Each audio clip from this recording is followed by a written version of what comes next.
5월의 첫째 날 인사를 드려보고 있는 크립토 마토입니다. 근데 장 분위기는 일단 좋지가 않네요. 어제 홍콩 ETF가 거래를 시작했음에도 불구하고 시장의 활력을 불어넣지는 못한 것 같습니다. 근데 첫 술에 배 부르겠습니까? 이것을 기반으로 해가지고 앞으로 더 좋은 모습들이 보여질 수 있기를 바라봐야 되겠죠. 일단 미국 증시 같은 경우는 오늘 일제히 하락하고 있으며 달러가 강세를 보이고 있습니다. 106.21포인트. 위험자산이든 안전자산이든 좋지 않죠. 달러가 강세를 보이고 있다는 것. 비트코인 같은 경우도 그나마 약간 올랐었던 거 다 까먹으면서 6312달러까지 흘러내려왔습니다. 이더리움은 2983달러에서 거래가 되고 있는데요. 이번 불장은 이미 끝났는데 뭐하고 있느냐라는 말이 나올 정도로, 그리고 그런 말을 하는 사람들의 숫자가 더 늘어날 정도로 장 분위기가 살살살살 계속해서 가라앉고 있습니다. 근데 또 반면에 과거 불장을 기억하시는 분들이 계신다라면은 조정 한 번씩 나올 때마다 20% 이상 떨어지면서 큰 조정이 나오며 사람들로 하여금 불장이 끝났다라고 믿게 만들고 계속해서 상승하는 그런 모습이 보여지기도 했었기 때문에 저는 지금 당장 모든 것이 끝났다라고 생각하지는 않습니다. 그렇기 때문에 계속해서 인내를 가지고 장을 지켜볼 것이고, 다음으로는 ETF 관련된 업데이트들을 보도록 하겠습니다. 홍콩 비트코인 출시 이후에 1억 2천만 달러 자금 유입, 이는 블랙록의 첫날 기록을 앞선 것이다 라는 평가가 나왔습니다. 다만 한 가지 아쉬운 점이 있다면 거래량이 굉장히 저조했었다라는 것. 일단 차이나 AMC에 자금 유입은 괜찮게 들어왔습니다. 비트코인 ETF에만 1억 2170만 달러가 들어왔는데, 반면에 거래량 같은 경우는 홍콩 ETF들 전체를 합쳐서 1100만 달러, 그것도 비트와 이더를 합쳐가지고 이 정도밖에 나오지 않았었다라고 하면서 기대치였었던 1억 달러 이상의 거래량에 비해 굉장히 저조한 성적이었다라는 평가가 나왔습니다. 그래도 첫날이기 때문에 앞으로 계속 기대를 해볼 수가 있을 것 같고, 지금 당장 엄청나게 사람들이 몰리지 않는다 할지라도 나중에 비트코인이 다시 상승할 때 자금이 몰려 들어올 수 있는 창구가 될 수 있지 않을까.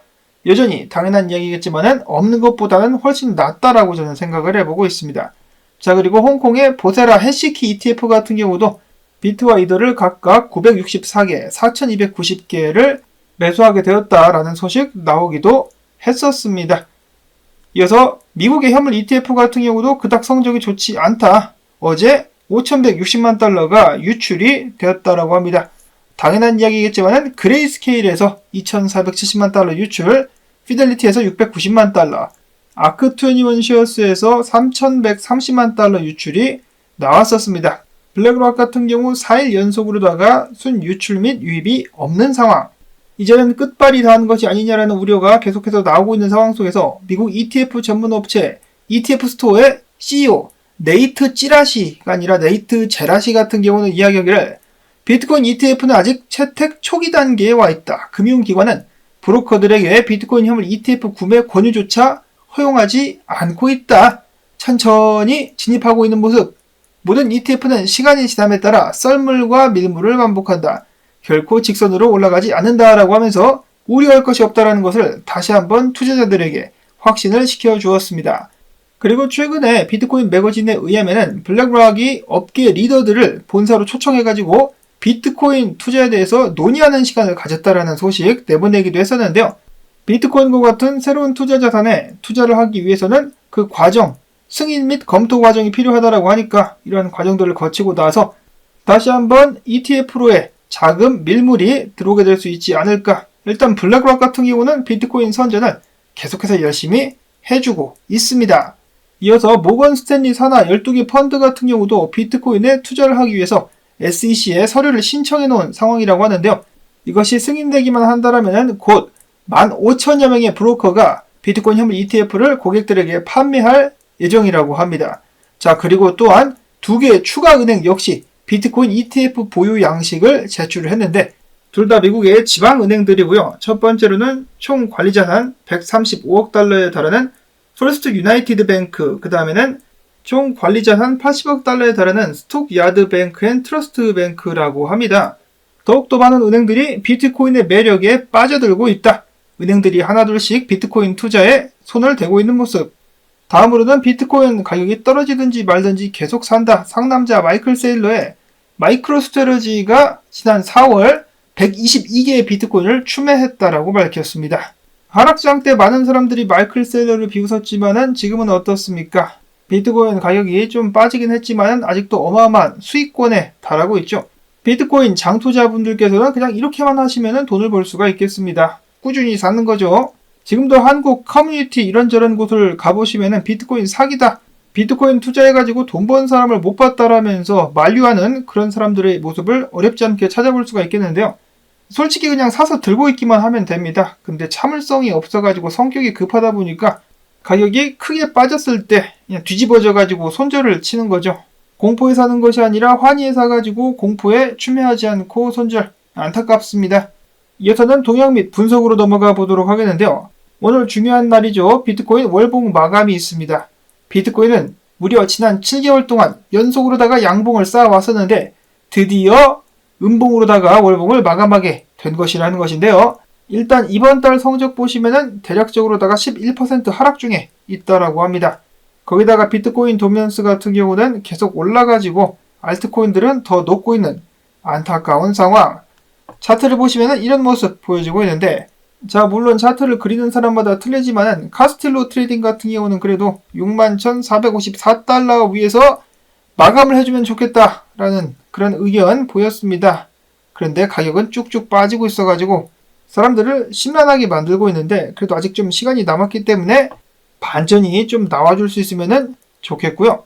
그 외에 다른 관점으로는 그래도 비트코인이 6만 달러 지지선을 잘 지켜주고 있기 때문에 아직은 긍정적이다라는 평가가 있기도 합니다. 크립토 쿼한트의 기고자인 크레이지블록 같은 경우는 비트코인은 4월 내내 상당한 변동성과 등락을 보였음에도 불구하고 주요 지지선이 6만 달러 위에서 거래가 되고 있다. 이러한 조정은 향후 긍정적인 움직임의 신호가 될 수 있겠다라고 판단을 한 데 이어서 글래스노드의 공동 창업자들 같은 경우도 비트코인이 6만 달러를 잘 지켜주고 있다. 강력한 지지선이다. 비트코인 50일 지수이동 평균이 잠재적인 지지선이며 6만 달러 레벨이 현재 다지기 범위에서 강력한 바닥으로 보이며 이 범위는 7만 4천 달러까지 확장될 수 있다라고 이야기를 했습니다. 다만 만약에 6만 달러가 무너지면 5만 2천 달러까지 빠질 수 있다라고 이야기를 하면서 다음과 같은 차트를 공유를 했습니다. 아직까지는 버텨주고 있는 비트코인. 이어서 덴토시 분석가 같은 경우도 다른 지표를 활용하고 있긴 하지만은 똑같은 분석 내놨었는데요. 비트코인 일봉 차트상에서 100 EMA선이 과거에 이런 식으로다가 좋은 지지가 되었었다. 이때도 쭉 하락하다가 해당 EMA 선 맞고 반등 및 상승을 이어갔었는데 이번에 다시 한번 테스트를 하고 있다는 것이죠. 이번에도 과연 위력을 발휘하면서 시들시들해진 비트코인에게 힘을 좀 실어줄 수 있을 것인가. 만약에 얘가 뚫린다, 마찬가지로 52,000달러 선까지 내려갈 수 있다라는 경고의 음성 나오고 있습니다. 그렇기 때문에라도 비트코인은 6만 달러를 반드시 지켜줄 수 있어야 될 것 같은데요.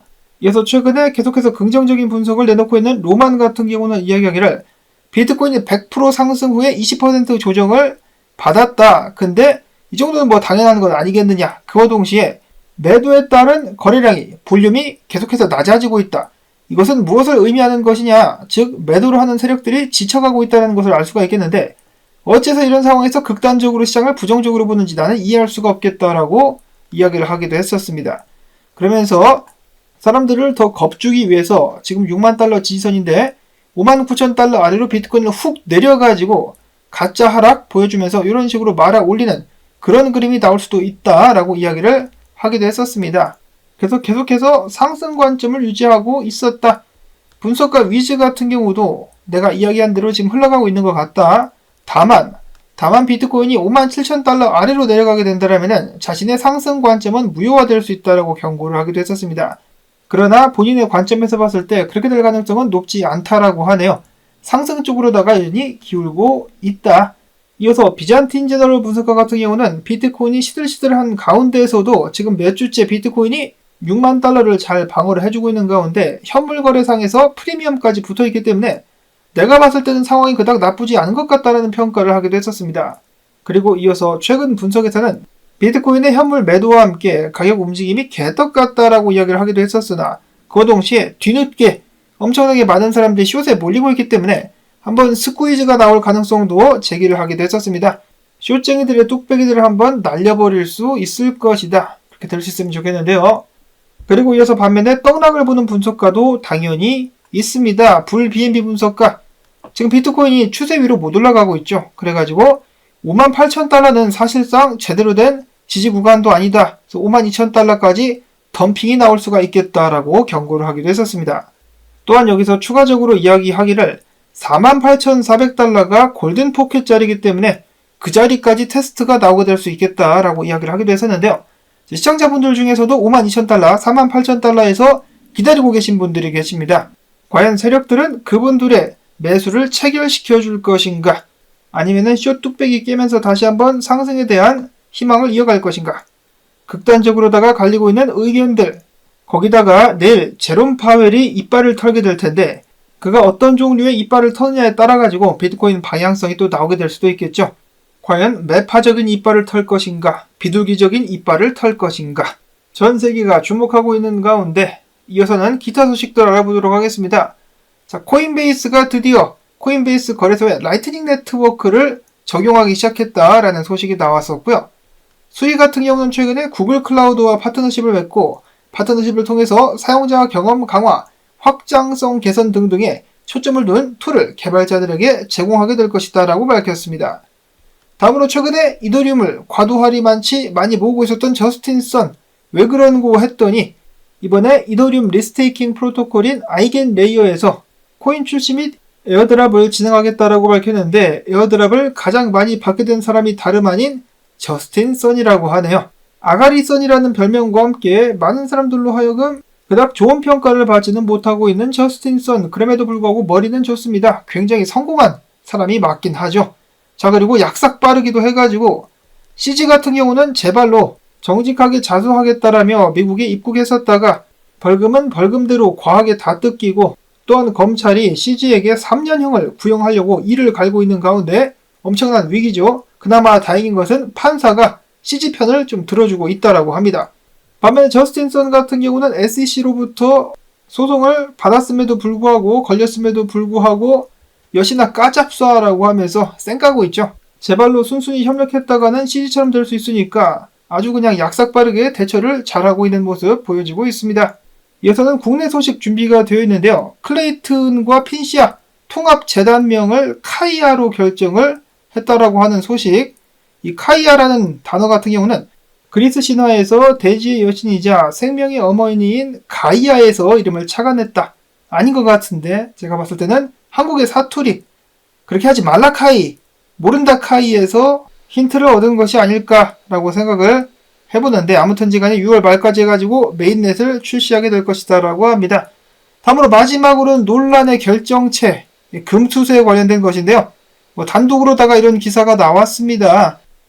한국증권금융이 금투세 원천징수 시스템을 구축하기 시작을 했다. 내년 1월 1일부터 시스템을 공식적으로다가 오픈할 예정이다라고 하는 소식이 나오게 되면서 금투세가 내년부터 적용되는 것이 현실화되는 것이 아니냐라는 우려를 낳고 있습니다. 저는 금투세에 완전하게 반대를 하는 입장이고 그것에 대한 이유를 여러 차례 말씀을 드린 바가 있었고 이미 금투세가 적용이 되면은 시장이 어떤 교란을 불러오게 될지 많은 사람들이 알고 계시리라 생각이 됩니다. 이미 대만에서 한번 실패한 제도를 가져오게 되는 것이고 암호화폐 같은 경우 주식과 마찬가지로 5천만 원 이상 번 사람들만 세금을 낸다라고 이야기를 하는데 그거 공약에만 나와 있을 뿐이지 아직 안 바뀌었습니다. 지금까지는 250만 원이고 그 외에 건보료 인상 등 여러 가지로 투자자들에게는 악영향을 끼칠 수밖에 없는 부분들이 속해 있는데 제가 금투세를 지지하지 않는다라고 정치적 색깔을 드러낸다. 세금 낼 거 아니면은 이민 가야 된다. 이런 식으로 논점을 흐리면서 물타기를 하시는 분들이 계시는데 저도 당연히 제 의견이 있는 것이고 저는 이것이 타당한 법이 아니라고 생각을 합니다. 그리고 5천만 원 못 벌 거면은 걱정하지 않아도 된다라고 하는데 5천만 원 아니라 아직까지는 250만 원이라니까. 그리고 왜 본인이 5천만 원 1억 못 벌 거라고 이미 생각을 하는지 저는 이해를 잘 못하겠습니다. 제가 제대로 된 불장을 한 번밖에 못 겪어봤지만은 앞에서 마이클 세일러 이야기 때 잠깐 말씀을 드렸었던 것처럼 선물할 것도 없이 그냥 산 거 들고만 있으면은 5천만 원 1억 수익이 나옵니다. 제가 어떻게 이 조그마한 유튜브 채널을 계속해서 유지할 수가 있었겠습니까? 불장 때 번 돈으로 버티고 있는 거지. 아무튼지 간에 제가 이렇게 떠들어봤자 바뀌긴 하겠습니까마는 그래도 좀 답답한 마음에 이런 말씀을 드려봤습니다. 그리고 국민청원까지 들어갔는데 이걸 또 완전히 무시하는 것도 저는 그거대로 문제가 있다라고 생각을 하고요. 마지막으로는 커뮤니티에 돌아다니길래 퍼왔는데 이거 진짜인지 아닌지는 모르겠습니다. 어떤 사람이 금투세에 관련해가지고 하소연을 하고 있는 이 글을 마지막으로 저는 영상을 마치도록 하겠습니다. 오늘도 도움되셨다면 토마토 채널 도와주기, 광고 영상 재생 및 클릭 부탁을 드리면서 저는 내일 또 인사를 드리도록 하겠습니다. 변동성 유의하실 수 있기를 바라며 안녕히 계십시오.